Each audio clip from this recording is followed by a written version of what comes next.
लो भाई, इसका मतलब पॉइंट वन सबको समझ में आ गया होगा। अब कल हम यहां से चलेंगे पॉइंट टू से। लाडले, जब रोज ऐसे पढ़ेगा लाडले रोज ग्रामर में, तो तू तो भगवान ये दर्द कम कर दे। आह,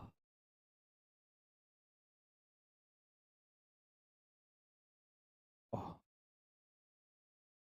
जब मैं ठीक हो जाऊंगा ना बढ़िया तरीके से, फिर मैं ना तुम्हें अभी जैसे ये सारी बातें बैठ के पढ़ाता हूँ, फिर मैं खड़ा होकर पढ़ाऊंगा कैमरे के पास आके, चांटे लगा लगा के, तुम्हारे कान पे थप्पड़ लगा लगा के, ठीक है।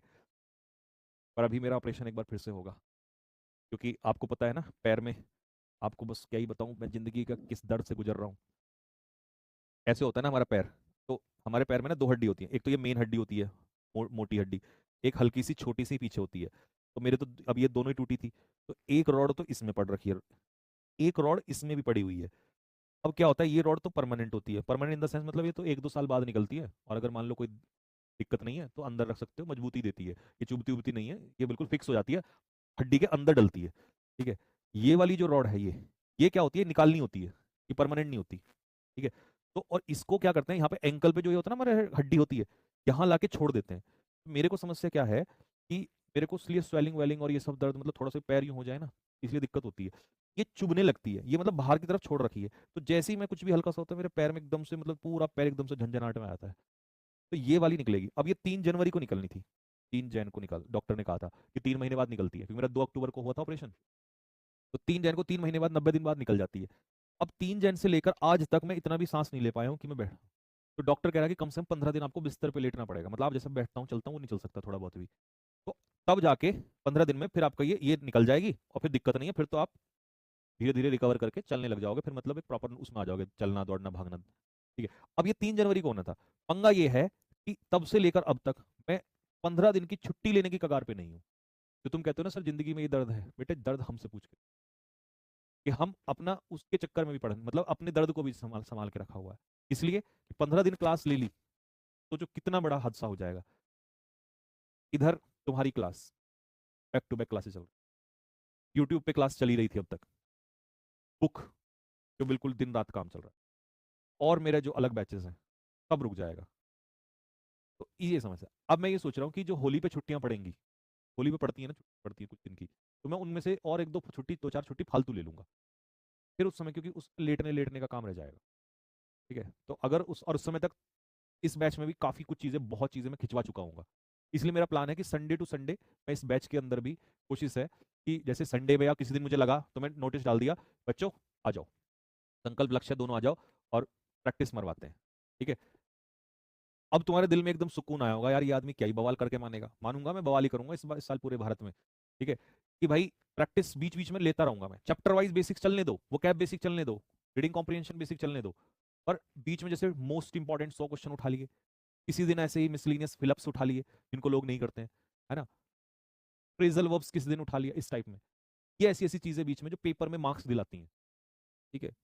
ये मैं सोच रहा हूँ कि भाई ये मैं करूंगा बीच में, क्योंकि 5 दिन क्लास होती है ना, और मुझे पता है तुम इंग्लिश को तो ऐसे हो कि चाहे तुम संडे में 1 घंटा तो तुम चलते फिरते रसगुल्ले की तरह गट कर लोगे, है ना। और हम 1 घंटे में, जब प्रैक्टिस की बात आएगी तो हम 1 घंटे में 100 से नीचे रुकते ही नहीं क्वेश्चन पे, क्योंकि यहाँ तो हम वैसे भी अब बीच में देखा तुमने कोई इधर उधर हम हमें कमेंटबाजी में किसी कुछ नहीं, बस बताते में ही चलते हैं हम लोग, तो इसलिए यहाँ फायदा ये है, बफरिंग वफरिंग ये सब भी नहीं।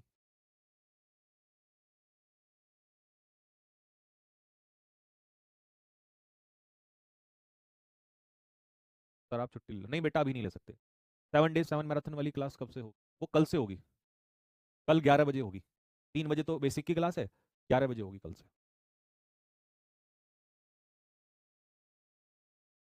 ठीक है भाई, चलिए ठीक है भाई, नमस्ते। बस एक बात बोलूंगा बच्चों, कोई भी बच्चा जिसको समझ में आ रहा है वो भी, जिसको नहीं भी आ रहा है वो भी, बस एक चीज याद रखना कि कि एक चीज याद रखना कि आप जो है, आ,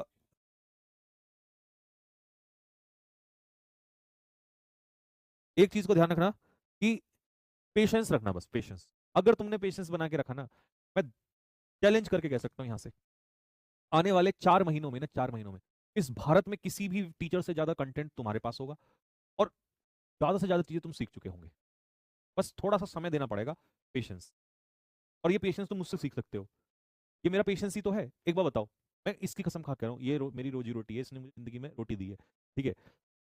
सब कुछ मुझे भगवान इसने दिया है, मैं इस पे झूठ नहीं खा सकता। मतलब मैं यहाँ हाथ रख के कसम खा रहा हूँ ना, तो समझो मैं कसम रख के खा रहा हूँ कि मैं अभी मतलब ऐसी स्थिति में हूँ कि कभी कभी रात को पता है क्या होता है मेरे साथ, जैसे मैं लेटा हूँ तो लेटते हुए मेरा पैर अगर यूं हो जाता है ना, और अचानक से जैसे मान लो ये है, ये घुट मतलब ये ऐसे है, और ऐसे ही टकरा जाता है, तो मैं सोता सोता उठ जाता हूँ। मतलब इतना ज्यादा खतरनाक बुरा हो जाता है। मेरा मन करता है चलने भागने को, नॉर्मल चलने को। मैं चलते हुए भी ना यूं चलता हूँ, यूं क्यों? क्योंकि इस पर प्रेशर ना पड़े। नहीं तो मेरा भी तो मन करता है यार, मेरी कैसी जिंदगी थी सोचो, अब मैं कहाँ से कहाँ। ठीक है, तो लेकिन नहीं, मैंने क्या, मेरा पेशेंस कि नहीं कोई बात नहीं, अभी तेरे लिए क्या जरूरी है, कर लेंगे इसको और महीने बाद में। अभी जरूरी है जो इतने सारे बच्चों की जिम्मेदारी है, कर्म बहुत जरूरी है, पेशेंस बहुत जरूरी है। क्योंकि डॉक्टर ने तो ये कहा कि अगर 1 महीने के बाद आप इसको करवा लोगे तो नुकसान नहीं है, उसमें भी ये होगा कि चलो देखो, अगर मैं इसको निकलवा लूंगा तो एक चीज और भी होगी कि मैं ज्यादा चलूंगा तो जो मेन हड्डी है उस पर भी प्रेशर आएगा। अभी इसके बहाने से मैं पड़ा रहता हूँ। मैं घर से मतलब मैं वो इन बंदा था कि जिस 24 घंटे इधर उधर, मतलब पढ़ाने के साथ साथ जिम एक्सरसाइज चलना फिरना, मतलब जैसे होता है ना हिरन के अंदर वो होती है चलना, ऐसे ही मेरा हाल था। और अब मैं बिल्कुल संत की तरह पड़ा रहता हूँ, चल भी नहीं सकता। चलने में भी बस ये है कि अपना खाने के लिए वॉशरूम वगैरह चला गया और बस इतना, ये तो कुछ नहीं करता मैं। 24 घंटे मेरा बिल्कुल, मेरी आंखें सूज गई, स्वेलिंग हो गई है, मतलब ये क्योंकि मैं कुछ कर ही नहीं पा रहा हूँ। बस ये है कि मैं इसको चला पा रहा हूँ, ये हाथ चला पा रहा हूँ बस। तो मैं बस इतना बताना चाह रहा हूँ कि मतलब मैं कभी आपको ये सब चीज़ें, मैंने आज तक ये भी नहीं बताया एक्सीडेंट कैसे हुआ था, क्योंकि मैं इस बारे में डिस्कशन ही नहीं करना चाहता। कि जिस दौर से मैं गुजरा हूँ ना अभी, मतलब पिछले कुछ टाइम में छोड़ो ठीक है, तो मैं कभी नहीं जाना चाहता उस चीज़ पे। बहुत ज़्यादा बुरे उससे गुजरा हूँ मैं, मतलब पिछले कुछ टाइम में। पर मैंने बच्चों के साथ पढ़ाने में अपना समय बिता के वो वक्त बिता दिया। ठीक है, कभी शिकायत नहीं की इस चीज़ से। पर मतलब मैं ये सिखा बताना चाहता हूँ, ठीक है, मतलब मैं ये बताना चाह रहा हूँ आपको कि भाई आप लोग बस मुझसे ये सीख लो कि पेशेंस लाइफ में बहुत जरूरी है, लिटरली बहुत जरूरी है। जिस इंसान ने पेशेंस कर लिया ना, पेशेंस में बहुत बड़ी ताकत होती है। मैंने अपने जीवन में बहुत ज्यादा सीखा, पहले भी था लेकिन कम वक्त, अब तो संति बना दिया इतना। पेशेंस रख लो और धीरे धीरे चलो, मैं आपको बहुत आगे लेके मैं बिल्कुल एज, अब बाकी से आगे खड़ा कर दूंगा। कभी हारना मतलब मन मत तोड़ना। बस सब पे आती है प्रॉब्लम, सब पे आती है, ठीक है?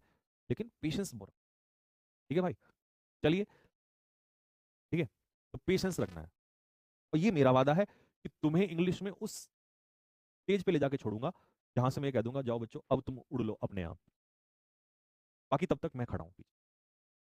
क्योंकि ऐसा नहीं, अगर मान लो मेरे साथ ये सब चीजें हुई हैं तो मैंने इसको पॉजिटिवली भी लिया है। मैंने इतना मैं जो खड़े होकर चिल्लाता हूँ ना क्लासों में, यूट्यूब पे खुलेआम कुछ भी कह देता हूँ, वो मैंने इतना कंटेंट बना दिया, नए पैटर्न और ये पैटर्न वो पैटर्न। इवन मेरी 10 10 15 15 साल पुरानी किताबें जो पढ़ी थी, जो मैंने बीच में छोड़ दी थी, वो सब पढ़ डाली। सब क्या ही करूंगा मैं पढ़े पढ़े, क्वेश्चन हाथों से लिख डाले मैंने। लोग कंटेंट राइटर से बनवाते हैं, मैंने खुद के हाथों से क्वेश्चन, इमेजेस जो आपको ये मिलती है। तो वही है कि अगर कोई चीज़ गलत है तो उसको पॉजिटिव भी ले सकते हैं हम, कि अगर आपके साथ कुछ गलत हो रहा है तो भगवान कुछ इंतजार करवा रहा है आपसे चीज। ठीक है, ठीक है, ठीक है। तो फिर आपसे मिलेंगे भाई कल शाम को दोपहर में। वैसे तो कल सम्मान समारोह भी है नोएडा में, ठीक है, बट देखते हैं जैसे भी होगा, कोशिश करेंगे क्लास आपकी लेंगे ही लेंगे। ठीक है, ठीक है भाई, कल मिलते हैं सभी को, तब तक के लिए जय हिंद।